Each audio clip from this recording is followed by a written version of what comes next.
introduce you to my friend and colleague from the University of Maryland, Dr. Edmond D. Dr. Shenassa was the founding director of the Maternal and Child Health program in the University of Maryland, which was at the time and is still housed within the Department of Family Science. So the University of Maryland also has an HDFS program like we have here.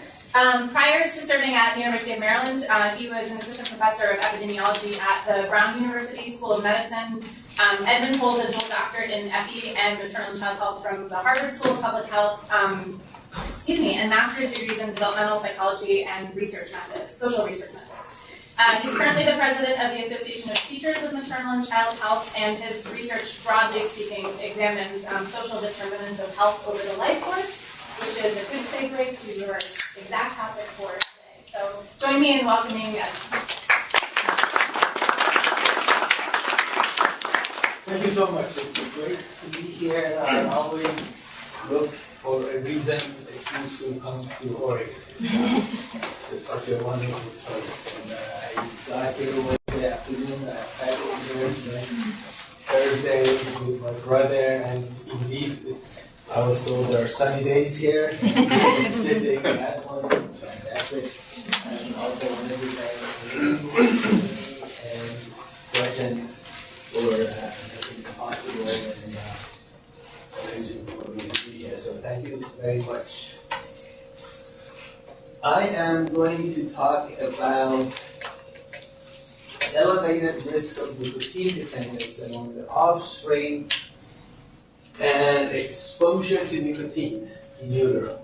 Basically, exposure to nicotine in utero, maternal smoking during pregnancy, as a determinant of risk of nicotine dependence among the offspring. So when we arranged this talk, we talked about presenting on some pathology, psychopathology, and we've done these associations many times with different pathologies.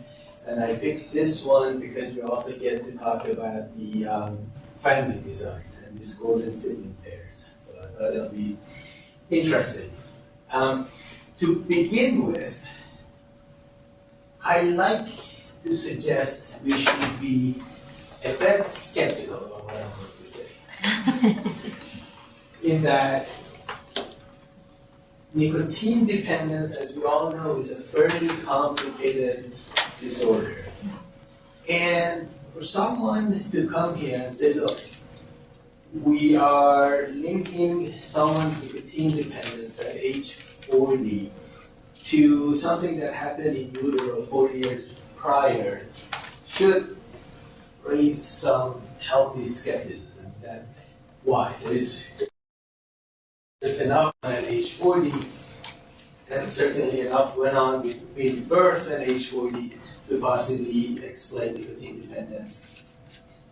Why do we need to look at age in utero, and how do we make a case for it? And we should be skeptical also because as public health and epidemiologists, who's this? Oh, excellent. Yes. Not Jon Snow. We observe what's already happening out there, and we make inference based on what we observe. We don't do experiments.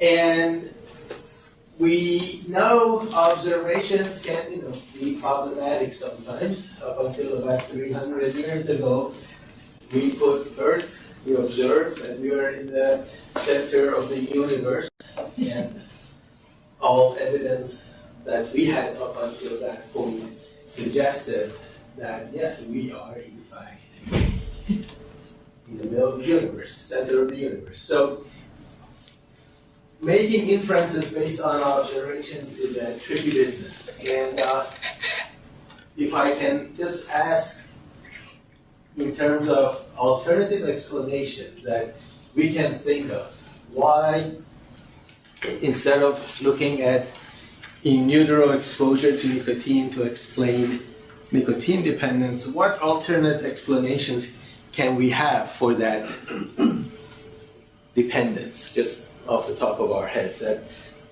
someone who smokes during pregnancy may have other things associated with them other than smoking that would later on predict their offspring smoking. I warn you, I teach an undergraduate class of 45 people. I can outwit you sometimes. It's Friday afternoon. Maternal poverty. Socioeconomic status. Good one. That either the mother or the father, both in terms of socioeconomic status and education level, that determines that they're smoking now, and they could be smoking obviously later on. Social learning theory. Peer pressure. Peer pressure, another social learning theory. Lack of access to health care. Lack of access to healthcare. Good one. Maternal stress. Stress. And then associated with stress that could have led to the smoking in the first place, pathology that can go intergenerational through. So there are a lot of alternative explanations that we want to keep in mind, that before we say, yes, there is, in fact, in addition to all of these other explanations, a direct, unconfounded link between maternal smoking or more generally in utero exposure to nicotine and some psychopathology as an adult, in this case, nicotine dependence. Yes? I don't know if this is too much difference from peer pressure, but just structural aspects of your environment. My father became a heavy smoker during World War II because they got free cigarettes. All the free And a cigarettes lot of they people, were. that's how they started. Yes. And sort of something, I guess, be less subtle or more subtle depending on one's perspective, the availability of, just contextual availability of cigarettes and also targeted advertising Yes. today. So all of these, so I'm knocking down observational studies, but I do like to say that we did finally figure it out in terms of where we are in the bigger scheme of things, and that's because in observational studies, equivalent of it, we don't do experiments, but we have this criteria of, it's called Hill's criteria of causality, but maybe believing an association really exists. And as I said, we finally worked things out. It didn't work out very well for Galileo. Where is he now? At the Pope. Yes, excellent. You read the history book. I was reading Galileo's daughter, so I came up with this. He was, for his efforts, he was sentenced to house arrest for the rest of his life.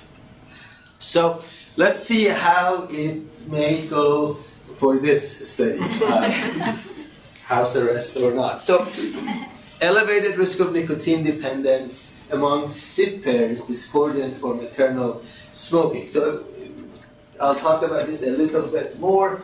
We are doing a study using siblings, same mother, potentially different fathers, we don't know.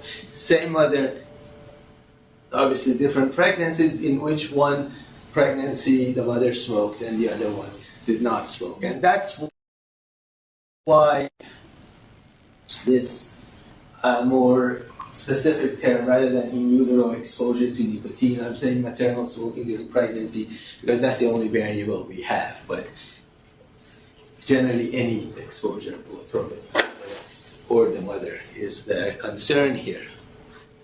So this happens as a study under the broader idea of DOHAD, developmental origins of health and disease, and a little just reminder for us of where the studies began and what sold the idea as a general idea that would then provide the impetus for people like myself to go back 40 years and do a study of in utero exposures. So back in the day, this is now, DOHAT conferences are, I think, 8 years old, and I would say, how old do you think is the field? That the first Barker hypothesis was published in '86, so not that old. The very first studies, but Barker work comes out of a different sort of a history, and there were two early studies of English men in turn of last century, where they were followed up, and an observation was made that those men who were born with low birth weight more likely than other men to die of a heart attack. And again, socioeconomic status here is a big confounder. That low birth weight is very much associated with lower socioeconomic status, and especially in England, beginning of 20th century, there wasn't much upward mobility.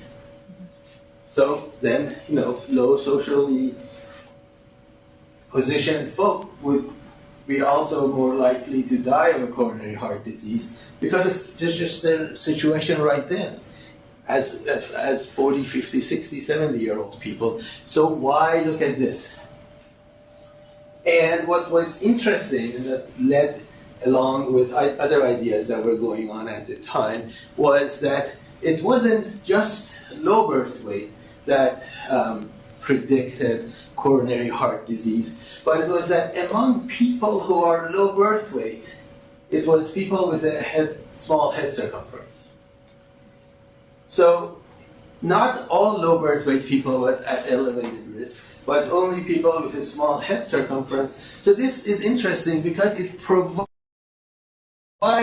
for us to get under the skin, so to speak, to find biologic plausibility, to have a hypothesis that is biologically testable and also provides a link throughout the lifespan. Because, as we know, ideally we have a 37-week pregnancy and the fetus is growing up, and so we have time. We're keeping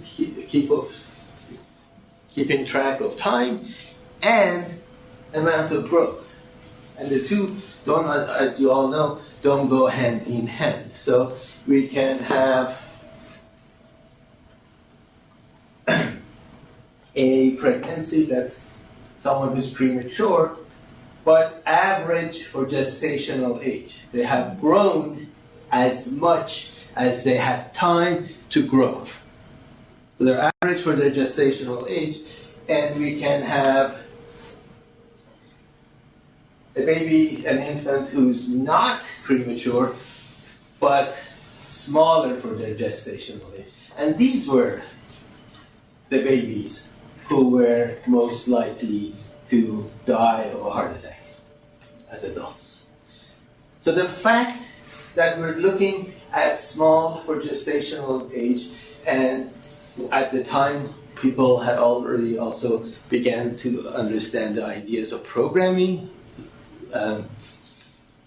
I always have a hard time with this name, but Leonard Kensor, or something to that effect, basically had seen that if you take out a white ball and show it to the ducks, you've already have heard of these studies where the ducks would program onto the ball rather than the mother and follow.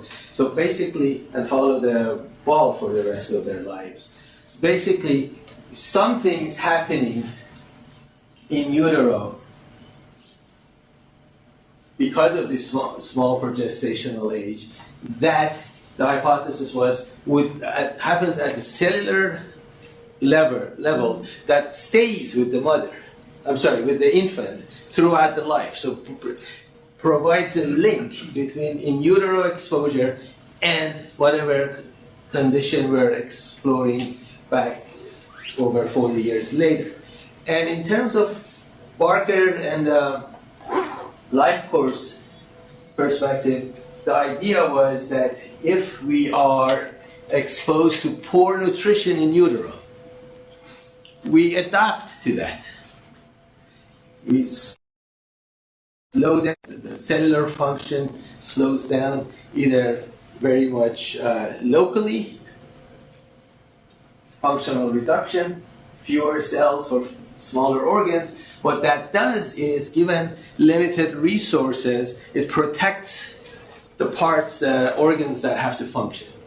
So, given inadequate resources, it makes sense for other organs that are not brain or the heart to be reduced, so the person survives. Or the whole mechanism in terms of how we spend energy, our whole metabolism slows down, which is itself adaptive. It's not a dysfunction of the genetics, it's that we are adapting to the conditions in utero. The problem is the mismatch that happens after birth. So, as a reminder, that this Barker hypothesis met that first condition of biologic plausibility of why it may make sense to go back and look at other early risk factors.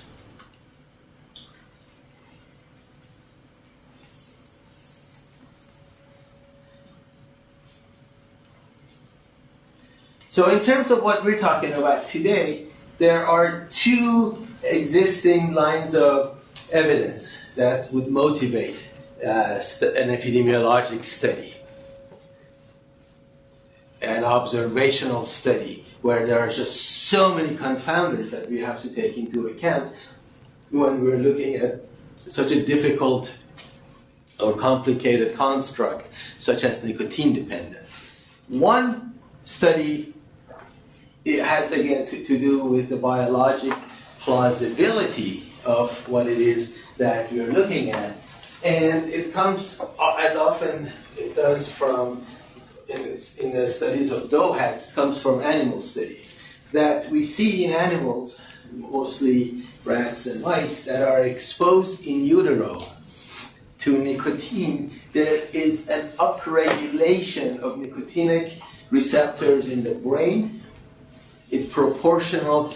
The upregulation is in dose response to how much the nicotine they are exposed to, and it's also very much relates to the parts of the brain that have the most nicotinic receptors.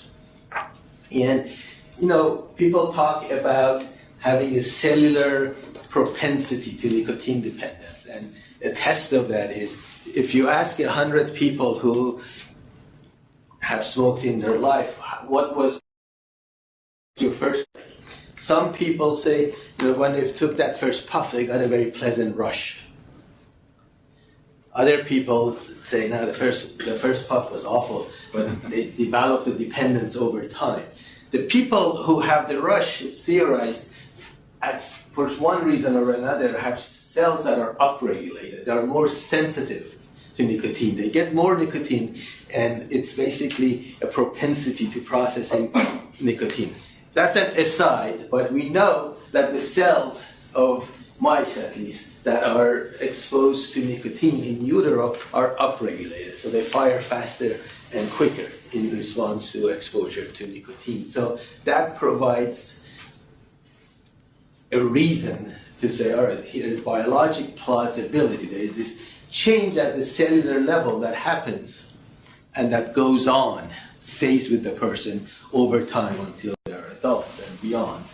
And the second line of evidence actually came from an earlier study we did, in that we showed dose response between the amount the mother smoked during pregnancy, and I'll talk about this in a second, in that these studies where the mothers were in the 60s, studied in the 60s, so there was no social desirability issue in terms of smoking. And yes, I smoke, and I smoke a pack a day. So that we found a dose response between amount of exposure in utero to nicotine and risk that the offspring is a nicotine dependent 40 years later. But none of this evidence can really control for some of the risk factors we talked about today, which are the other risk factors other than those associated with nicotine, caused by nicotine itself, that move intergenerationally. For example, if the mother is likely to be depressive and she's passing that tendency of being a depressive to the offspring, then it may be that's tendency towards depression that is actually confounding the association. That I'm depressed, and I'm depressed because there is a familial tendency for me to be depressed, and I self-medicate. So it's not at all my in utero exposure to nicotine, but it's the genetic determinants of nicotine dependence. So we had two ideas, that's reasons to move forward with this study and to see if we can answer risk factors having to do with familial determinants of nicotine dependence. So we came up with this hypothesis that maternal smoking during pregnancy would be a stronger predictor of progression to nicotine dependence than of smoking initiation or regular use. Now this is important distinction, so I'll just be quiet for 10 seconds for you to read it on your own.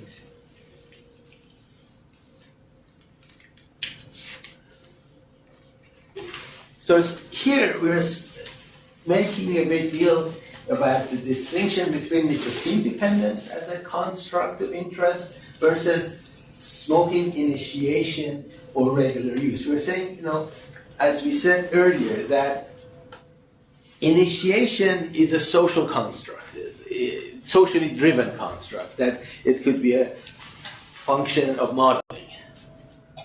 It could be a lot of reasons why someone would try to smoke. We would even say there are a lot of social reasons why someone may become a regular user. So these are to be distinguished with nicotine dependence, which is more of a physiologic construct, that how quickly someone becomes dependent on nicotine is not as socially driven. There's a more physiologic substrate to it. So we're making that distinction. And then we make sort of reason that, all right, if we think that nicotine dependence is a physiologic construct, and we're talking about nicotinic pathways, these pathways have to be specific in that they predict nicotine dependence, but not marijuana dependence. And we picked marijuana because it's, in terms of its exposure and method of use, it's very similar to cigarette smoking, but the physiologies of nicotine going through the system versus THS are completely different. So if we are talking about specificity as one of our criteria of causality to get around this issue of we have an observational study, this specificity will be important, that maternal smoking during pregnancy will not necessarily predict marijuana dependence. So we're going to keep that in mind, this distinction we're making about nicotine dependence, these other behaviors related to smoking. And we're going to talk about the study design for a few slides. There was a study back in the day, it started in around 59, collaborative prenatal study of pregnancies. There was a multi-site study. There were, if I'm not mistaken, about 12 sites throughout the United States where women who came in to the hospital were recruited and then followed up for 7 years along with their offspring. two of the sites, one was in Boston, one was in Providence, Rhode Island. And those of you who lived in New England, you know, people just stay in New England, they don't move. So in the 90s, late 90s, we literally went out and knocked and called people, and we found about, of just those two cohorts, the Providence and Boston, about 80% of the cohort. And I'll show you the details. We sampled 10%, this amounted to 10% of the overall CPP collaborative perinatal project sample. And we oversampled for smokers and families with multiple siblings. Particularly if our screener showed that one was in utero during the time the mother smoked and one was not. This was 1999. So these are some of the numbers. About 15,000 people from Boston and Providence. 4,500 screeners were sent out. 3,000 questions were returned. We got 2,000 responses from generation 2. So the mothers who were originally in this study are generation 1, and we had 2,000 from generation 2, and we had an analytic sample of 1,700 G2s, and this is how it breaks down.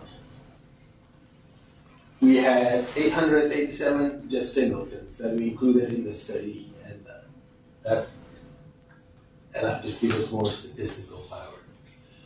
We had 373 sibling pairs, so one was exposed, one was not exposed.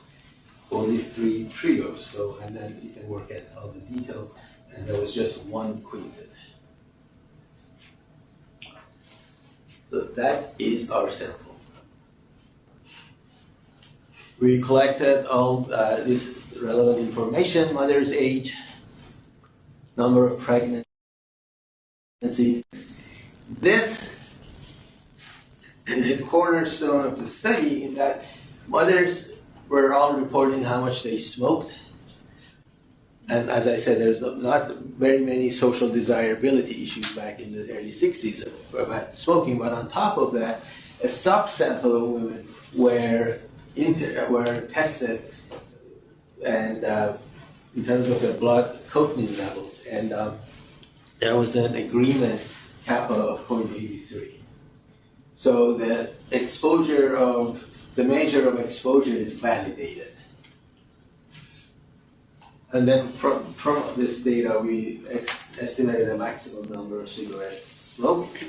We had information on offspring smoking based on DSM-4 and diagnostic criteria and so on and so forth.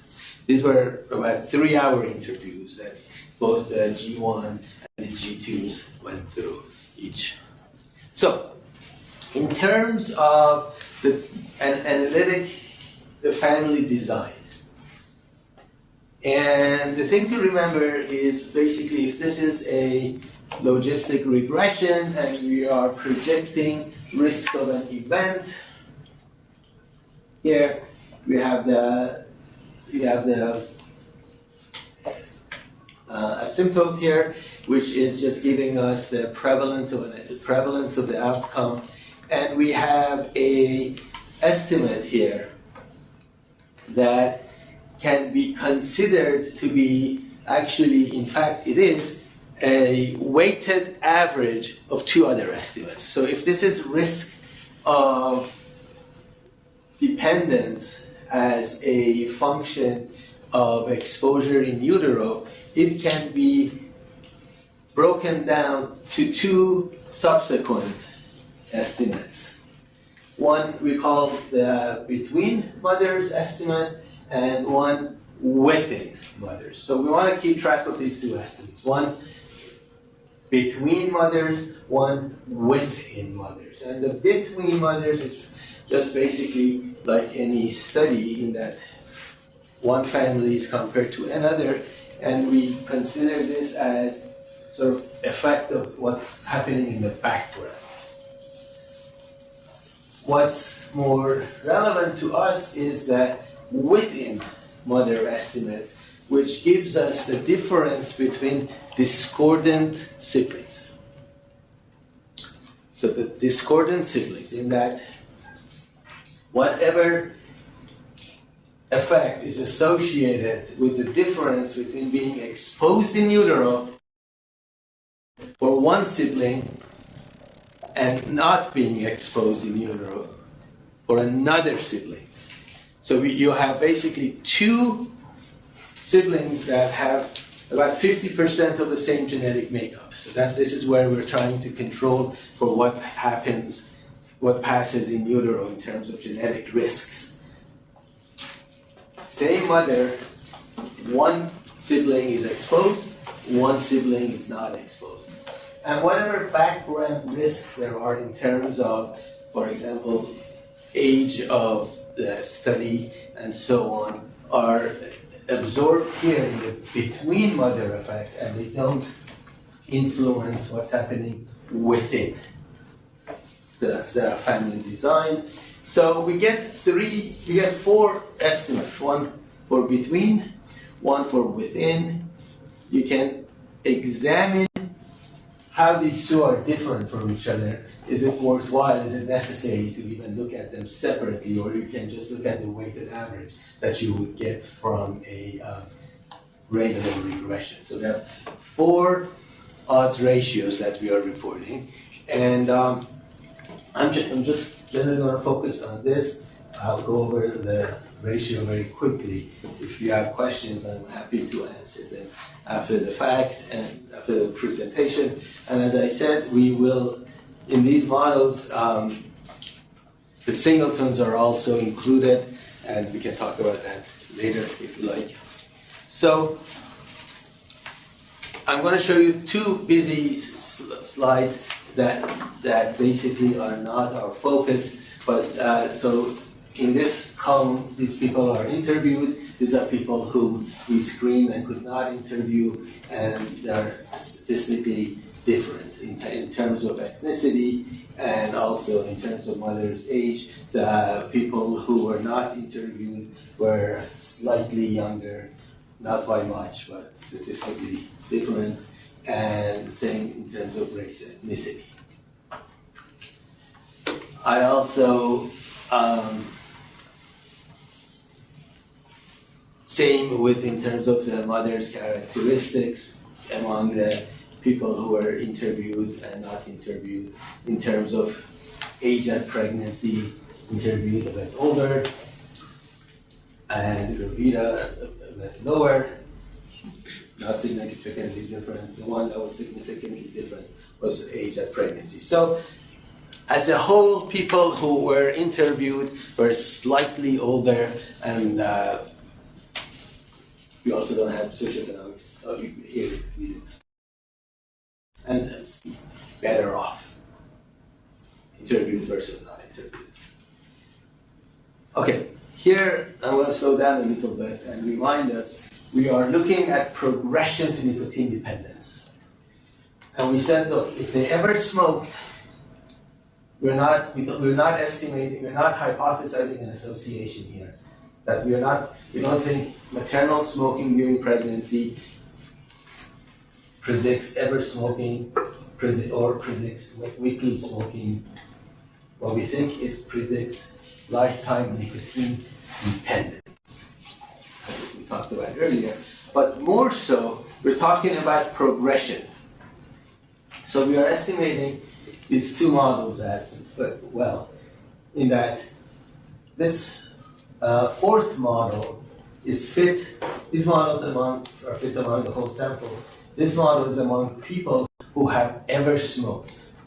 So this is a smaller sample with less power. We're saying, all right, if you ever smoked, we have a group of ever smokers. If you ever smoked, we don't care why, because we think that's a social construct that's driving ever smoking. If you ever smoked, are you more likely to be nicotine dependent based on maternal smoking? This is our smallest sample. If you ever weekly smoke, are you likely to become nicotine dependent based on maternal smoking? So 5 models, and very briefly, I just wanted to emphasize that these are the numbers of discordant pairs that drive these models, our estimates. And as you see, they get progressively smaller. Okay.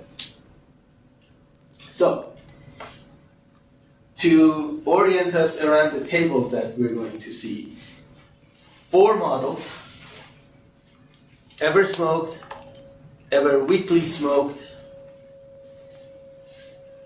progression from ever smoked to nicotine dependence, and progression from weekly smoking to nicotine dependence.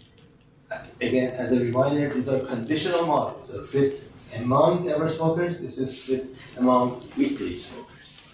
And as you recall from a few slides back, each of those models are going to produce 4 odds ratios: between, within, the ratio, and this basically is what you would get out of a total, out of a regular odds logistically dependent model. So the tables are going to look like this that we're going to go over.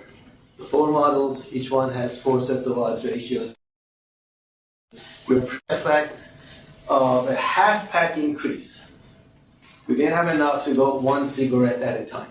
So the effect is from increase, basically from not smoking to smoking 10, or smoking 10 to smoking 20. Half a pack increase is the exposure. And I'll also go through this fairly slowly. If you look at the ratios, the idea is if the effects of between and within are fairly similar, the ratio would be 1, and the 1 would be significant, so then we can just safely look at the total rather than look at the between and the within differently.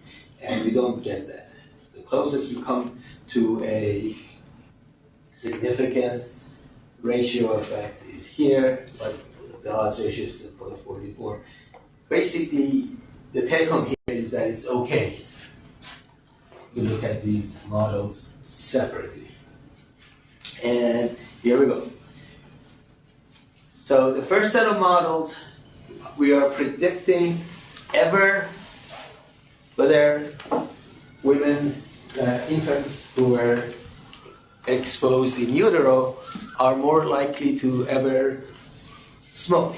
And the within comparison difference that we are most interested in suggests no association. The null value is very much in the middle of the distribution. The corresponding p-value is 0.48. So in utero exposure, we're suggesting does not predict whether offspring ever smokes. And similarly with this, ever smoking, ever weekly smoking. And pretty high p-value. The null value is still in the middle of the whole distribution. We don't know why this is not in the same direction as this. We looked into it, we don't know. Then, we limited our sample to people who had ever smoked in their lifetime. And we looked again at the within mother estimate. And here we're picking up a effect for between, a contextual effect. We're getting not much here at all in terms of within. The interesting finding, at least from our perspective, comes in here. We limited the sample to weekly smokers. This has the least amount of power. We have only 77 discordant pairs here. And what we see is that if people made it to weekly smoking here, people who were exposed in utero are 3 times more likely to become nicotine dependent. So for whatever reason, people started smoking and progressed to some sort of regular use, but from then on, those people who are exposed in utero are most likely to become nicotine dependent. In fact, 3 times more likely to become so. So I think it's as large an odds ratio as you're likely to get in an observational study. Some people have suggested too large. So we did our specificity study. I won't go over the ratios again, but we see no association. We see no association when even we limit the sample to people who use daily marijuana, and then we looked at marijuana dependence. We do not see a similar association for marijuana. So this gets us to the issue of specificity. So we provided a physiologic suggestion for the association. We tested for the genetic factors in the background by doing a discordant pair analysis, and then we did the specificity. Bless you. Thank you. And basically this covers the study. And just before we finish, I wanted to talk about the shortcomings. We don't have a measure of secondhand smoking. And that's critical because so much of we know that people who smoke pair up, and so much of the smoke comes from the father. So we didn't have that. And among women who were smoking, there wasn't a whole lot of variation. We're fairly heavy smokers. So we couldn't do a real dose response with the discordant pairs, but we had done a dose response earlier without using discordant pairs. The use of data, the measure of marijuana was collected retrospectively in our follow-up study. So that's not prospectively measured, nor was it validated. In a study that discounts the role of shared genetic vulnerabilities, we are found and edit some suggestion that would support an association between maternal smoking during pregnancy and nicotine dependence, that this link is physiologically mediated. So we are finding some support for that further because this link that we find here is specific. Sometimes, with a large data set such as, relatively large data set such as this, anything that you put in there comes out significant. And we didn't find that with marijuana dependence. That is basically it for the study in a nutshell. As I teach undergrads, and I promise I always stop at the 50-point mark. We're at 49. So I just want to thank you for showing up on a Friday afternoon and for your patience. So thank you.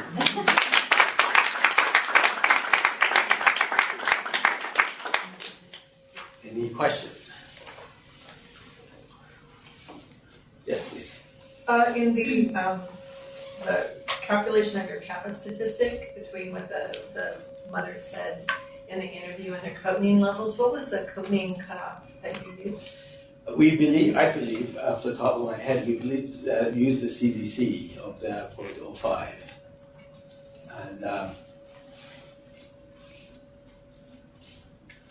And that's the nanogram per milliliter. Yes. Yeah. Yes, please. This is not necessarily apropos of anything. I was wondering, in your discordant pairs, was it more likely that the mother smoked in the first but not the second? Great question. We couldn't sort that out. Okay. Basically, they came in, and the ones who were still smoking. So the majority of the women came in during the first trimester. Some came in later, and the women who were still smoking, and remember, there was no reason for them to quit. They pretty much seemed to be smoking throughout. We didn't find any because it would have been great to sort out the differences by trimester, and we didn't see any signal that it seemed they were smoking continuously. And here's my second part of my answer to you apropos nothing, in that we have a study going on now. It's a collaborative of 7 cohorts throughout Europe and United States. And some, for example, one of the cohorts is everyone. It's called the Millennium UK cohort. Everyone who was born from 2000 to 2005, everyone in Sweden, and everyone in Norway. So the smoking rate is very low there, but the numbers are huge. And you ask a wonderful question, because if we're doing DOHAD, it would be so great to link this with all the in utero steps that we know are happening. And if we can separate the ones who stopped after the first, after the second, compare them with the ones who continued smoking. So the proposal is going in. I'm going to do the work anyways because that's my job, and we'll see. Great question. Thank you. I'm here. I use any excuse to stay in Portland and for about as long as I can. So thank you, and if you have any questions, I'm here.